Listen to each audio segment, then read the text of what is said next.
186,000 people. That is the estimated death toll of the genocide in Gaza, according to an analysis in the medical journal Lancet.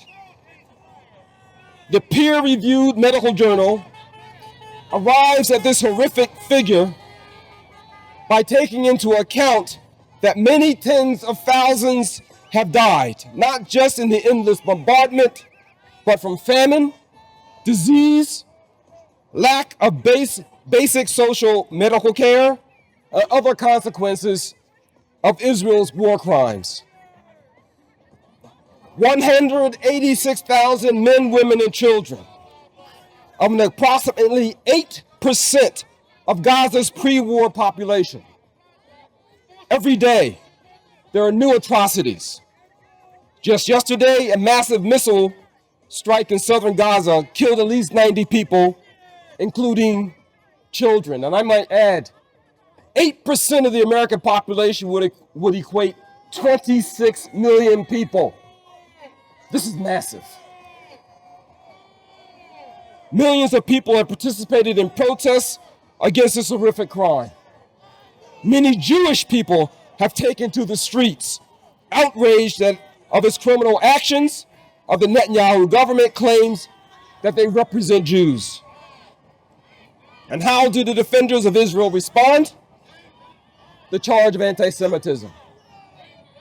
The Anti-Defamation League has issued a statement about this rally, saying, quote, falsely accusing Israel of genocide, let alone in front of the Holocaust Museum, minimizes the horrors of the Shoah and dishonors the memory of the victims.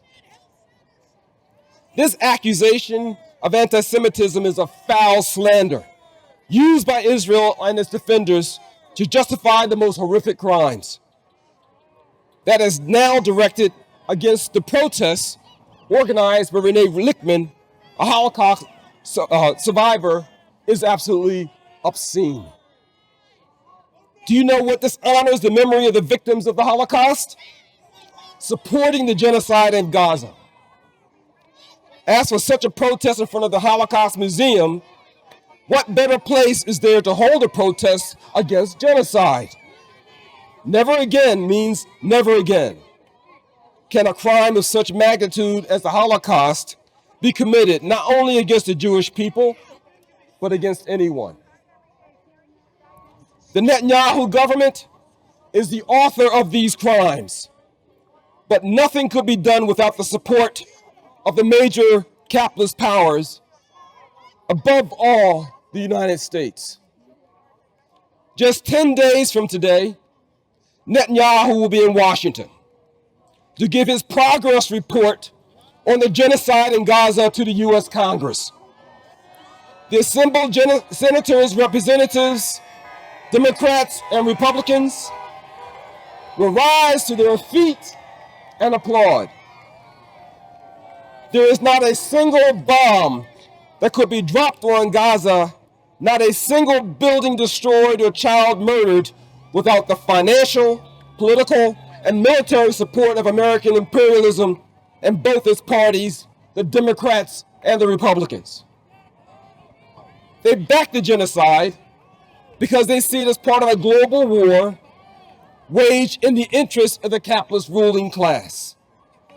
This is a war that extends from the Middle East to the conflict in Russia over Ukraine, to the developing conflict with China and in the Indo-Pacific.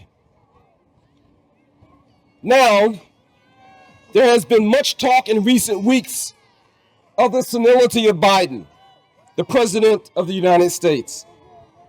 But far more important than Biden's mental state, however, is the madness of a policy that the administration is pursuing. It is a policy that is driving the world onto the brink of nuclear war. And what is most remarkable about the discussion over the president's personal state, whether or not he will remain the presidential candidate of the Democratic Party, is that there is no significant policy differences on all of these candidates. No Democrat has come forward to say Biden is unfit and therefore he is senile because he is a war criminal. No one has spoken out against this war or this genocide. That's because they all agree. So what is the way forward? The Socialist Equality Party is co-sponsoring a rally and meeting on July 24th, coinciding with Netanyahu's address to Congress. This will be held in Washington, D.C. on July 24th. We insist that it is not a matter of appealing to the war criminals to change their course, nor is it a matter of hoping that the present figure within the state and its two parties will come forward. There are those who raise the call for, quote, abandon Biden. But it is not just Biden and the individual who is responsible. It is the Democratic and Republican parties, the two parties of the capitalist ruling elite. Second, we insist that there is a social force that can stop the war and the genocide, and that is the working class. The fact that the war abroad is also a war at home. There are bombs being dropped, but literally here in the United States, there are bombs being dropped on the American population through massive cuts. The same capitalist elites that are wreaking havoc all over the world are destroying social programs, increasing exploitation, and organizing mass layoffs. The working class is a powerful force.